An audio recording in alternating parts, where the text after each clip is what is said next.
regarding sports recovery, we have been discussing the theoretical aspect. We discussed the role of yoga, asanas, pranayam, meditation.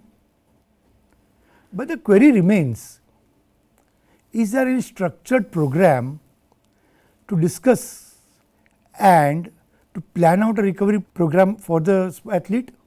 Namaste, I am Dr. Jatin Nanlalwalia and I am here to bring a structured, well rehearsed and a practical perspective to the topic of sports recovery.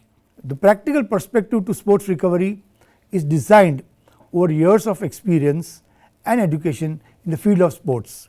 Like I said, sports recovery discussed at the theoretical aspect, role of pranayam, recovery program and management and therapeutics. And now is the time to discuss the recovery program. The recovery program is a multifaceted program which involves almost everything under the sun that can help in the recovery program.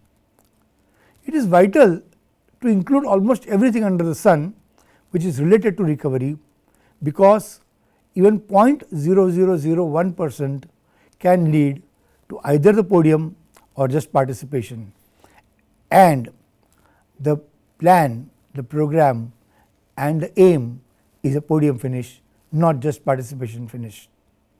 So, after years of experience on the field, years of education in sports medicine, recovery, rejuvenation, recharge program has been designed to discuss the following: 1.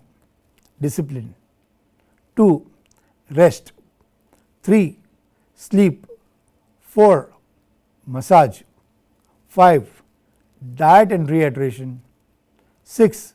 Supplement, 7. Antioxidants, 8. Relaxation, 9. Recreational rest, 10. Asanas and pranayam, 11. Stress management, 12. General health, 13. Warm up, stretching, cooling down, ice bath, 14. Environment and equipment, 15. Laughter therapy and 16. Homeopathy. So, if you see this, therapeutics is one part of the whole recovery program. Recovery program is not based only on medicines, whichever medicine one may want to use, whichever therapy one may want to use, but to decide and to discuss and to ensure a scientific holistic recovery, one needs to explore everything that is necessary for a complete holistic recovery program. With this introduction, let us start on discussing the role of discipline. Developing a winning mental toughness needs a disciplined attitude. It is similar to taking physical training to the edge to develop bigger and stronger muscles. A small example: you are lifting 50 kilos, and if you want to progress to 60 kilos, you will deliberately try 55 kilos. You know your body can take on 50 kilos, but you are disciplining your body and you are educating the muscles, the brain, to now lift 55 kilos. That is how you are developing physical toughness. Same thing, we need to develop mental toughness for a disciplined attitude.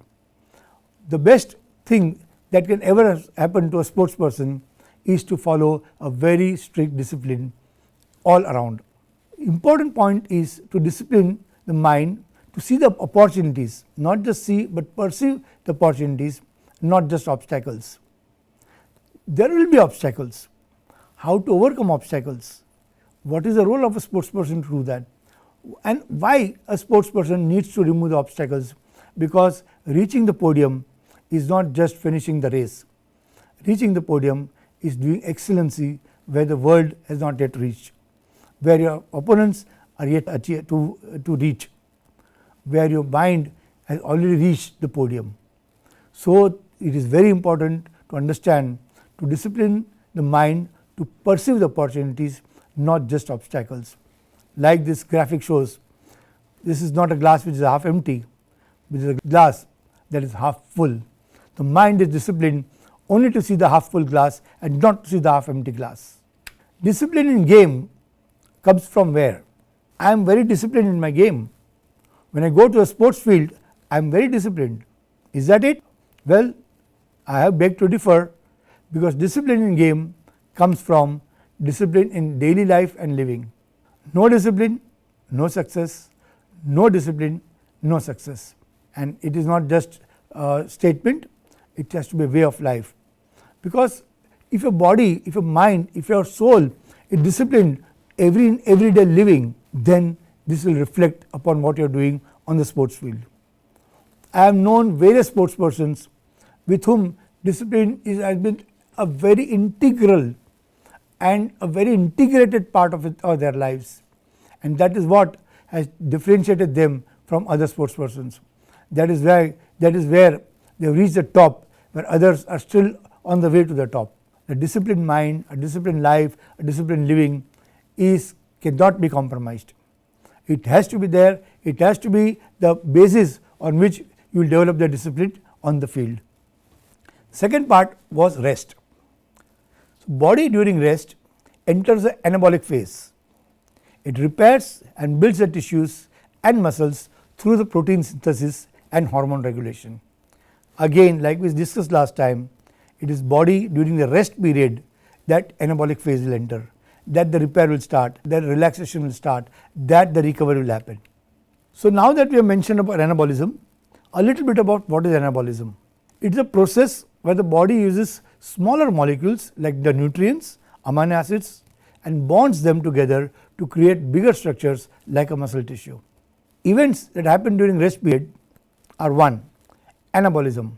The body is nutrient deficient because during the physical exercise, during the physical training, during a game, most of the nutrients are being used.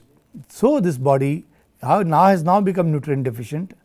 It will prioritize muscle repair and muscle building. That happens during anabolism phase, which happens during the rest period. Second, there will be hormonal influence. Hormones like growth hormone, testosterone rise during exercise, which promote anabolic state, which in turn prevents muscle breakdown and protein synthesis. So, now that muscle breakdown happened during the catabolism phase or during exercise phase, now start becoming anabolic, where they will be starting protein synthesis and muscle breakdown will be prevented. Now that we have mentioned protein synthesis, this occurs during anabolism phase, leading to repair of the damaged muscles and building new muscles. Again happening only during the rest period, like we mentioned. The nutrients, adequate and appropriate protein and carbohydrate are necessary for optimum anabolism. How much of what you should eat? What is the role of rehydration? We are going to touch upon those topics, but right now our topic has been during the rest, the events that happen during rest period. Why should one rest after workout? It is important for overall rest is important. Why should we rest after a workout? Rest is important for overall recovery, muscle repair and fitness gains. Like we mentioned earlier, the recovery, the muscle repair, the fitness happens only during rest period, not during active exertion period. The rest allows the body to replenish energy stores. We discussed that. It helps the body to adapt to training stimuli. The training stimuli has been excessive. The training stimuli has been very hard training. It has been intense training. The body has to adapt to these stimuli, and that will happen, the adaptation will happen during rest period. During rest period, the fatigue reduces, and that hence the risk decreases the risk of overuse injuries. This leads to improved performance and fitness levels over a period of time, and it prevents burnout and maintains the motivation. What is the anabolic window? Generally, earlier on it was thought that the post workout period was about 30 to 60 minutes after workout. Randomized control trial now confirms